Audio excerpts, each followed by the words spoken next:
Okay, let's listen to it. Yeah. We are rolling.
Ladies and gentlemen, welcome to episode 56 of Camerata Pacifica's Concerts at Home. My name is Adrian Spence. I'm the artistic director for Camerata Pacifica, and today it's going to be all Bach all the time, but I'm not quite sure it's going to be Bach as maybe you recognize it. This is newly packaged Bach, and this is the force of nature who's done the packaging. This is my new best friend in the whole wide world, Emi Ferguson. Emi, welcome to Camerata Pacifica. Thank you. Thank you. It's a pleasure to be here. Yeah, and so let's start right off the bat. Like, who the hell are you, and where do you come from, and what have you done to my Bach? Well, I think that's part of the problem is I don't feel like I really come from anywhere. I moved around a lot as a child, was born in Japan to English parents who also, my father grew up in Australia, moved to England, lived in France for a while, and then moved to the States. And the States has been my home for the foreseeable past. And so I've picked up all sorts of fun things along the way. And I think that, you know, anytime we play music, we bring our full selves to that. And that means, you know, all of those things coming to it. First of all, anybody that manages to deploy the phrase foreseeable past. I know. I think then I didn't realize until it came out of my mouth. You're immediately suspicious. So the piece that we introduced today's concert with is you guys are in recording the second movement of Bach Flute Sonata, and it's all hot and sexy, and what, like that's not like the Bach we know, the staid and highly revered. And so what makes you think you can get away with doing stuff like that?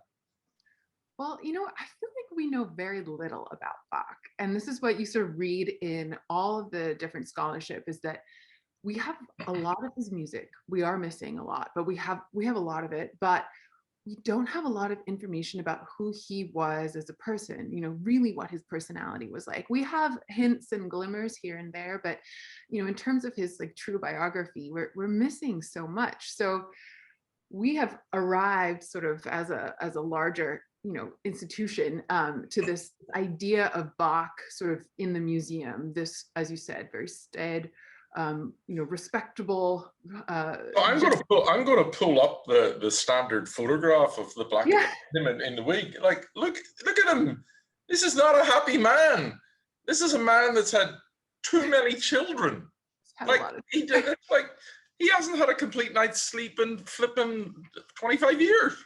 And that's what's so amazing, the fact that he still had such tremendous output, is that he had all these kids at home, but also at his place of work, because his primary job was teaching. Ransom Wilson, the flute player Ransom Wilson, once said, how did Bach manage to write so much music with all these children? And he decided it was waiting in line for the bathroom. I mean,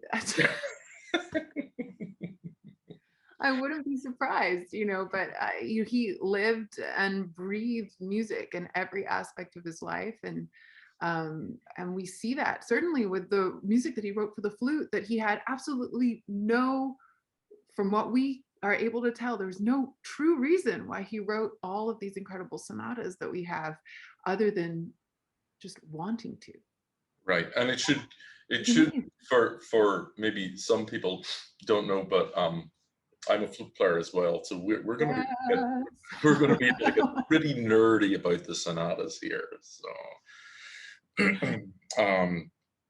yeah. So, all right. So, well, why don't we listen to some more? Why don't you introduce this next piece, which is actually no, let's not. Let's play the next piece. Here it goes.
All right, welcome back. So I just realized I so I'm going to have you introduce the piece that we just heard after you've played it.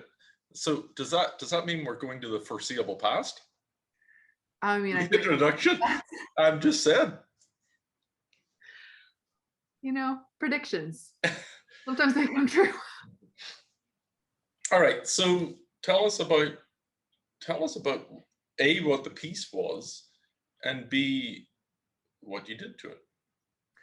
Well, Bach was first introduced to the flute very late, well, rather late in his life. He was in his mid-30s by the time he heard the flute for the first time, because it was an instrument that had relatively newly been redesigned in the court of Louis XIV in France in the late 1600s. And it took a long time for folks to get fluid enough on the instrument for somebody to travel all the way to where Bach might have heard it. And so it was, we think, in the very late 17 teens, probably around 1719, that Bach heard the flute for the first time played by what we know is just the ultimate flute virtuoso of the 18th century, Pierre Gabriel, who was, this incredible flute player by all accounts. He traveled all around Europe. He actually met Bach's brother in Istanbul, and there's a whole letter about him writing to Bach and saying, like, I just met this guy who plays this crazy instrument. It's amazing. One day you guys have to meet.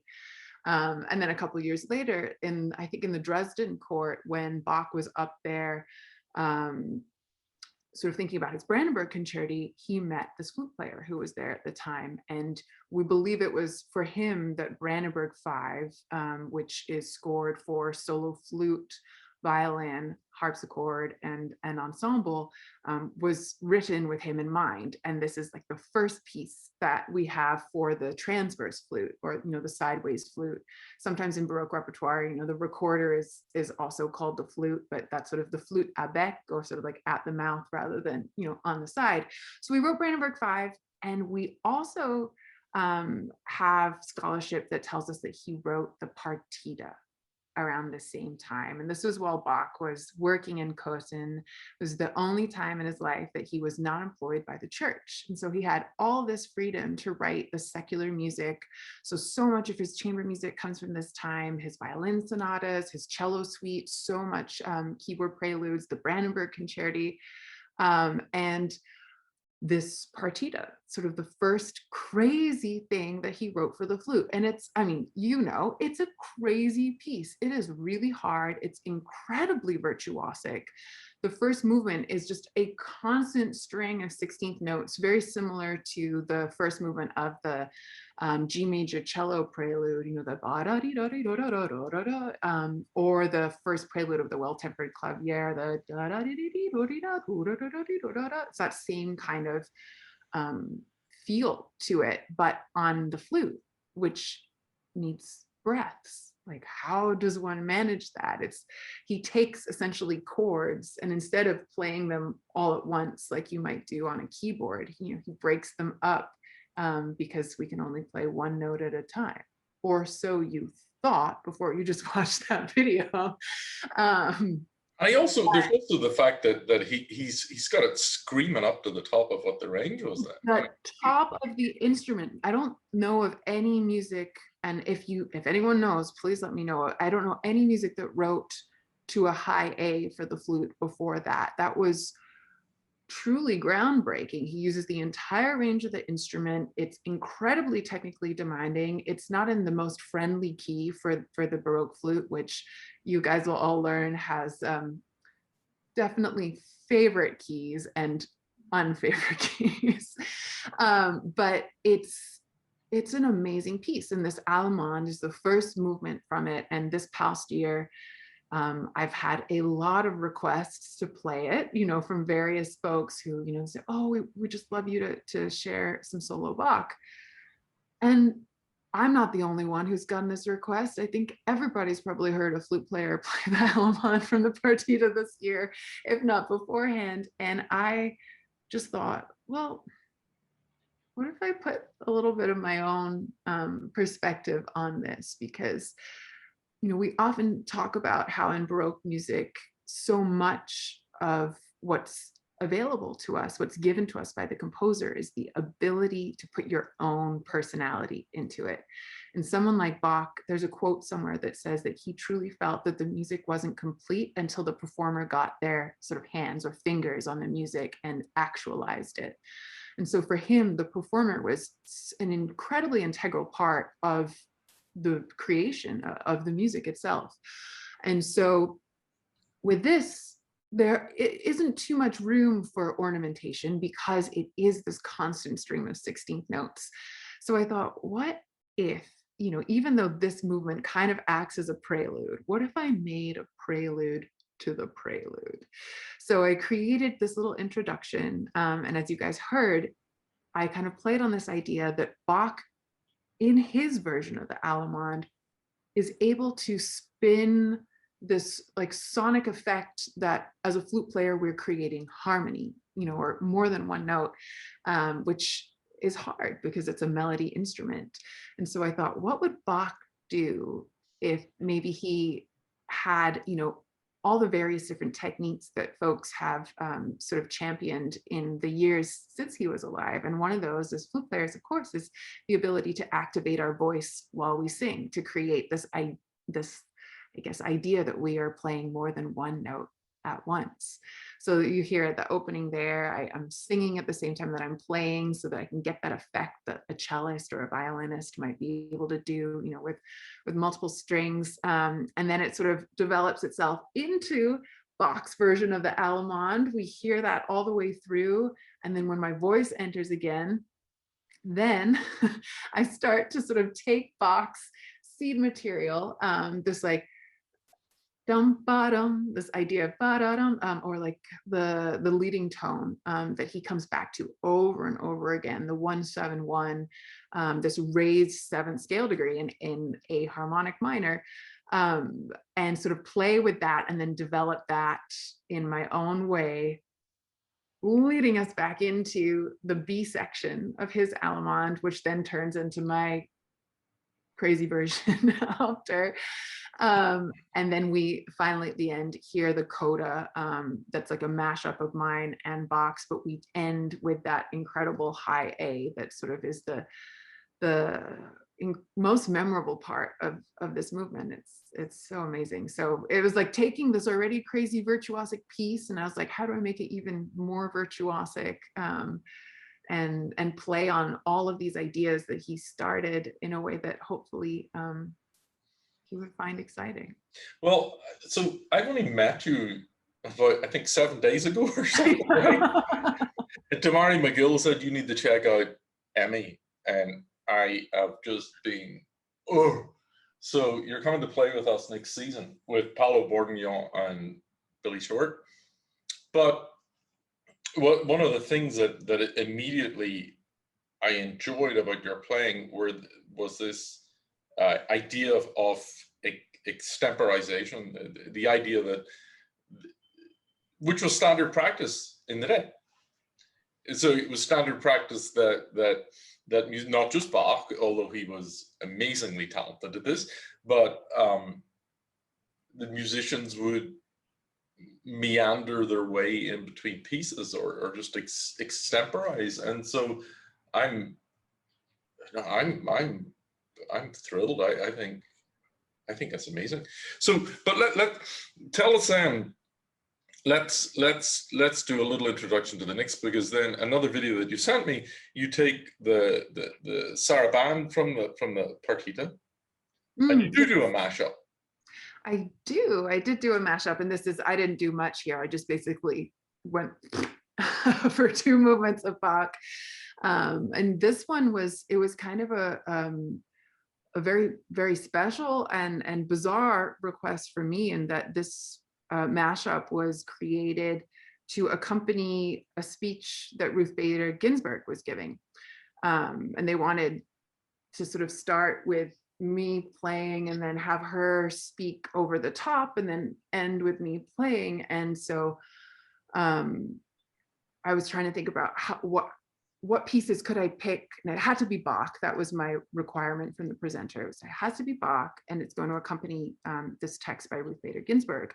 This was last summer that we did this. So she recorded it, at home, and it was an amazing honor to get to do that with her. And I was trying to think about what could possibly do her words justice and help, be the sort of bed of flowers that she got to sort of sit on top of. And so starting with the Sarabande, this beautiful Sarabande from the Partita, the third movement, and then having it very organically move into the C Major Sonata, which is also in the same key. In this movement is in A minor, but it has, right where we transition, it opens up into this beautiful C major section, which feels like, there's possibility and there's hope, and we're coming out of this contemplation into a new day, and that's really what she was talking about as well. So the slow movement of the C major sonata is one of my it's just a descent. It's a glorified descending scale pattern. Yes. It is one of the most beautiful pieces. Now here's the thing. So in your material, you talk about 6 sonatas. So which one are you leaving out? Which one am I leaving out? Yeah, because, well, according to me, we've got E minor, E major, B minor, A major, C major, E flat major, and G minor.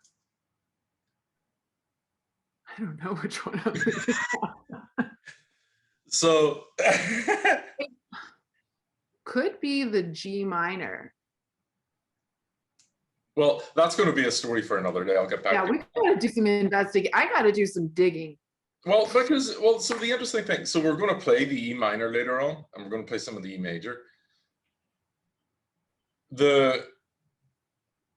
Because there are 4 that are authentically Bach, right? Well, no, there are 4 that are authentically Bach, and 3 that are of dubious authenticity. Yeah, E major, E minor, B minor, A major, and A major, even though it's like unfinished, right? So. Well, no, it's finished. They just lost a bit. Right, that's what I mean. Which is perfect for you. I mean, it's Italian gives you. And you say it's not your favorite. How can that be? But anyway, so the C major, they suggest, or one of the theses is that it was originally written as a solo. Yes. Sonata, because the accompaniment to it really is an accompaniment as opposed to what Bach does as a regular case. So the fact that you've mashed up why don't we just listen to it? It's fabulous. Here's some beautiful Bach by Emi.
All right, we've been talking a lot. So let's play Siciliano from the E Major Sonata.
And we're back again.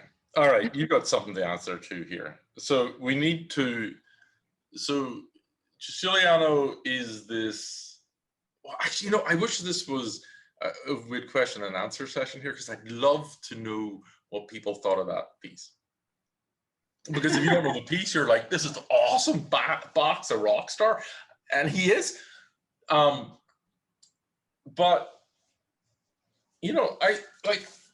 I'm reading the books, I've got all the stuff, and nowhere does it say you can do that to Siciliano. It's like, what the heck?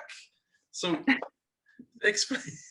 Siciliano, it's this lilting pastoral movement, and what have you done? Why? What made you do that?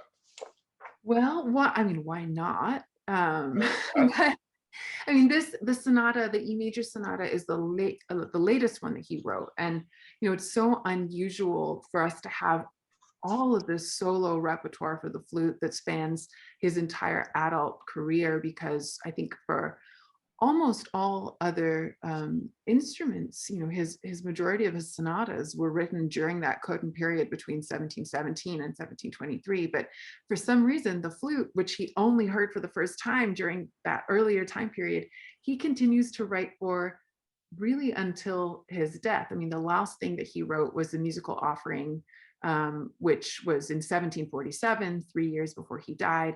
And this sonata, the E Major Sonata, was written in 1741. So, he's an elder statesman at this point in time, and his son, C.P.E. Bach, was starting his work in the court of Frederick the Great. And so there's some scholarship that suggests that perhaps in this E Major Sonata, he was trying to write in a style that might get the attention of Frederick the Great as well, and this kind of like gallant kind of feel. Very good, but that's got absolutely nothing to do with what we played. It does. Really? I think it would. I'm quite certain that would have got the attention of Frederick the Great. I'm quite sure. Maybe, but I mean, this piece is so exotic already in the way that he spins things. He starts in one direction and then he pivots. The harmony itself is constantly going like, "Are you paying attention? Are you awake?" And that was sort of the invitation for me and Ruckus, the ensemble that I made this album with, that you just saw in the video. They're an incredible continuo group of performers who are reading all off the same line of, it's just a single bass line with chord changes, and they read that and then they spin it into all the stuff that you heard. So what's so cool about this particular sonata is that there are all these instances where you can hear sort of Bach's like kind of trickster personality. And so when you get to the Siciliano, as you said, it's often, it's one of the most beautiful sort of slow, dainty movements, shall we say, but it's got so much chromaticism and so there's a lot of like undercurrent of flirtation and danger in it, even though it comes across as this, very beautiful sort of wafting melody. But it's dangerous to play. On the Baroque flute, it is a nasty key. E major is not our most. So are you telling me you did this for this very erudite musical reason that you're explaining to me here, or that you just did it because it was fun? There's a bit of both, I would say. It was one of those things where if you look at it, this is a continuo sonata. So we have the flute line and we have the continuo line, but in this particular movement, the continuo line plays essentially what the flute plays verbatim a few measures later. It's like a very fancy canon almost. And that's really unusual because a continuo line is usually, it has its own melody, but it's providing the harmonic structure for which everything sits upon. But in this particular movement, it's almost as if we have two equal melodic lines and there's no true bass line. I mean, Bach was brilliant in that he managed to sort of weave it into this melodic bass line, despite the canonic melody aspect. I'm with you everywhere else. But so that's what the impetus was, and that there was no bass line in this other sense of the feeling of it. And so I thought, what happens if I write an additional bass line to accompany these two melodies and turn Bach's bass line into, equal billing in terms of its melodic feature as the flute line. And so I was thinking about this, and I was listening to a lot of Purcell, and Purcell has this amazing piece called Strike the Viol, and it has this bass line that goes like yum ba da bum ba dee bum ba dum bum boom boom boom, and it's like strike the viol, so on so on forth. And it's often done with guitars, and I was like, oh, what if I did kind of this mashup where I take that Purcell, that seed material from Purcell, and then weave it into the Bach and have this like groove that would have been sort of around at the time, because Purcell, of course, is before Bach, yes, in England, but this still kind of this feeling of like a midnight, party kind of scene that we get there. And so that kind of inspired the whole thing and took it off. But it was because of, what Bach put in there that allowed this avenue to present itself to us. Well, that kind of thievery was also of the time. So that's, you're convincing me a little bit more, but I think he just did it for the hell of it. I think that's what I think. And then of course we took other liberties with it. Clay on the baroque bassoon does all these amazing things that emulate sort of his roots, which is saxophone playing. Right. And you hear that, and then Elliot on the harpsichord. A lot of what he was doing is inspired by Rosemary Clooney, and I remember. This is so clear to me. Now, the interesting thing here, the interesting thing is, Bach. So there's just, what would Bach have thought of this? I wonder. So I think he would have appreciated the mashup, because he and his family used to play that game, right, with quadlibets, right, or quadlibets. But at the same time, there's just at the same time, I think he would have loved it. I think he would have absolutely loved it. And what is the reason I'm so pleased to meet you is, I think you've hit the nail on the head the way I haven't heard anybody. Like, we've played these sonatas, studied them our whole lives, and we know when we play this, what amazing, like when we're in the interior of it, or Brandenburg 4, it's like just the joy that we know that Bach wasn't this state guy. We know Bach. Right. Well, he was paid in beer. We have all of these, all of these sexual innuendo jokes that Anna Magdalena has written down and that were suppressed for a really long time. So they were having a good time. I don't think they were these like completely buttoned up people, that we sort of imagine them to be.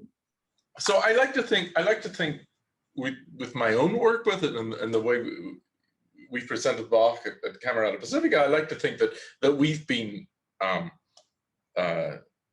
exploring the joy and the fun that Bach had. But maybe we've been pushing at the boundary, maybe we've been stretching the boundary. But with you, it's like, where'd the boundary go? And the boundary is like, it is. Okay. This is all a project for you right now, because you've got a CD, you've got recordings of this, you've got. Tell us about that, because everybody, just do yourself a favor. And I know I'm peddling line. This is not QVC Bach. That was one of the lesser known children of his. Yeah. But you did, like, so I'm going to put up the link on the screen here, but tell us about that. And then we're going to hear 15 minutes of just amazement. So.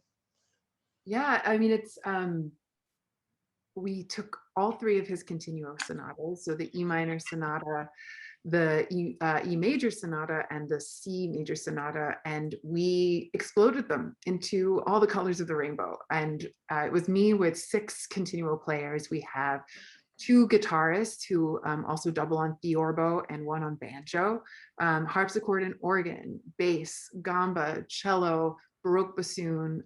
It's all of the different low instrument continuo sounds you could have, and then we get to blend them and choose the blend that feels exciting for us for each one of these pieces, so that we can really bring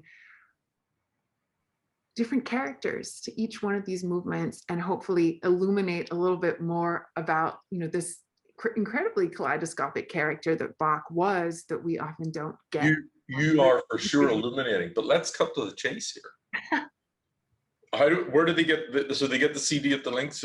They get CD. How are you offering this recording? Yeah, so you can find it on all of the different streaming platforms, but if you want the hard copy disc as well, let me I have one. That's good. That's good. No, just tell us. Okay. Okay. You can order the hard copy disc at flythecoopbach.com. There you go. There.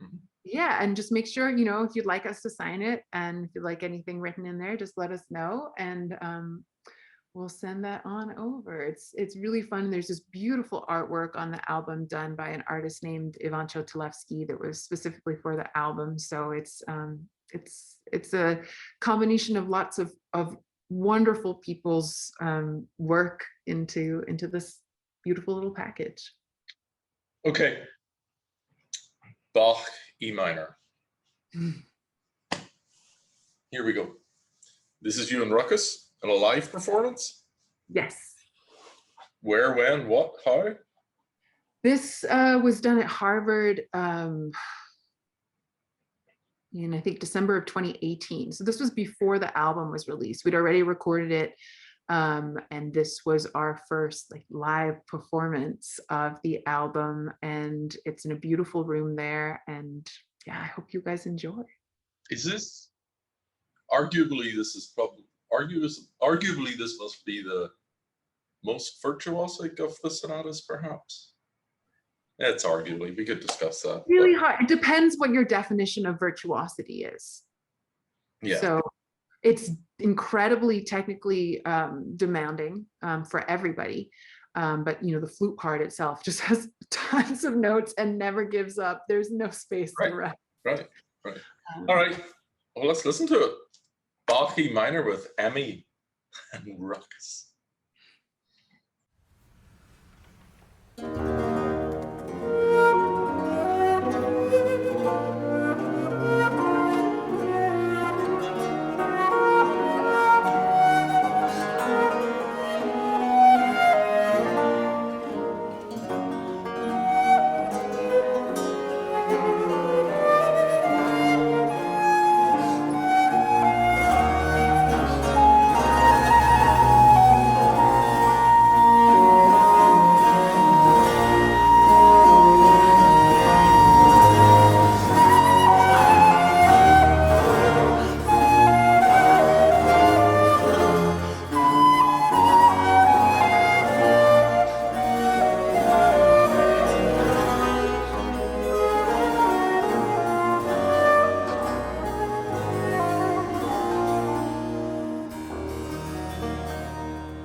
All right, back again.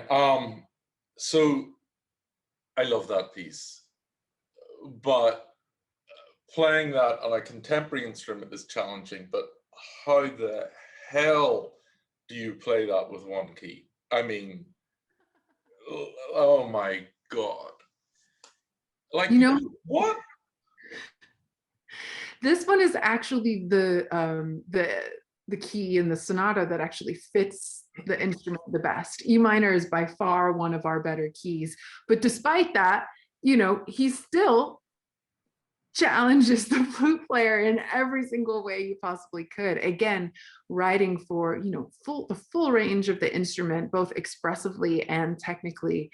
And it's, I mean, I absolutely love this sonata. I mean, I'm also really biased because E minor is my favorite key, because it has to be, because with a name like Emi, it is the E minor key. So I have to love this one, but it is also, it's so epic in every way. It's like climbing a mountain every time you do it. You know, when you get to that third movement and it's like the sun comes out of the clouds and you're like, oh my God, it's just that walking bass, man, that's when you know Bach was a jazzer. That's right. That walking bass in that third movement. So I've often described to people that the continual group is like the rhythm section of a rock band. And so, but you're doing Bach covers with a big band. So it's like you're doing your own covers of Bach rock songs with this lineup of just the musicians are just astonishing. They're incredible. I mean, it's so fun for me because, I mean, I play the same thing every time, right? It's what, you know, obligato part. I have to play what Bach wrote for the most part, but each time we perform these, it's slightly different.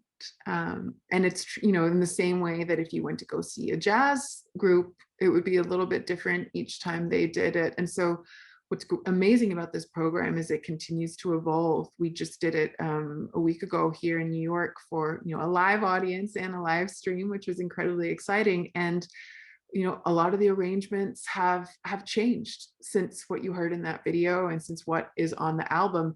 And so each time we play a concert and each time you hear it, it's a new experience, not only for the audience, but also for me. I'm like, oh, you're doing that. And it's everyone's kind of playing in real time. This pause concert, you know, people would put, you know, like snaps on stuff and claps in random places. And I'm like, oh, okay, fine. You're giving me that sass, I'll give you this, you know. So it's really fun. Well, I just, yeah. So you're booked to play with Camerata next November. So I'm expecting some of that sass. Yes, yeah. And I get to meet you next week because I'm going to visit my mother and I'm going through New York and we're having dinner together. Yes, we are. We are conspiring. We are conspiring to, yes, do things for the Camerata audience. It's been at least 25 minutes since we spoke about your CD, and I know for a fact you've got your CD in your hand right at the moment. So will you pedal it or will I? You pedal, because I mean, there's not going to be much pedaling because people can't. This is going to fly off the shelves. It's fun. It's great. And oh, let's put that up, right? You know, we got these fun chickens. Which I have as tattoos, fake tattoos, if you want those. We've also got some fun t-shirts and stuff. So if you want all of the Bach apparel, I mean, I even have, you know, got this little guy here. See, he approves. He was sitting here the whole time. I'm thinking Bach would be all over this. So yeah, I'm totally buying into the Emi Ferguson message. So let's send people out. Thank you so much for your time, and thank you for being part of this, and thank you for letting us use all of your video. And good things lie in the future between Emi Ferguson and Camerata Pacifica. Let's have an encore. What's the encore? G major Prelude from the Well-Tempered Clavier, but not like you've heard it before.